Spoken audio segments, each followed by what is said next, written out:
আসসালামু আলাইকুম। আজ আমি দুধ দিয়ে ইলিশ মাছের কুরমা রান্না করব।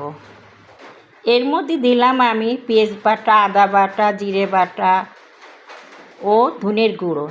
এবার আমি সব একত্র করে মাখিয়ে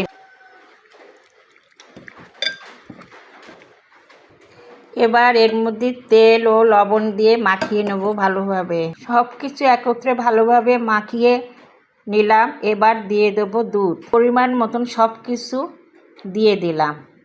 এবার এর মধ্যে দিয়ে দিলাম একটু তেঁতুল, চুলায় তুলে দিলাম। এবার ঢেকে দিলাম। নামানোর আগে আমি 1 চামচ চিনি দিয়ে দিলাম।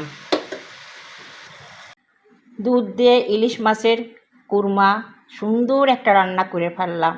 এই রান্নাটা পোলাও ভাত, সাদা ভাত দিয়েও খেতে পারবেন। পারলে আপনারা এইভাবে রান্না করে খাবেন, দেখবেন কত মজা লাগবে। ভালো লাগলে লাইক, কমেন্ট, শেয়ার দেবেন। ভালো থাকবেন আমার সব বন্ধুরা, শুভকামনা করছি। ধন্যবাদ।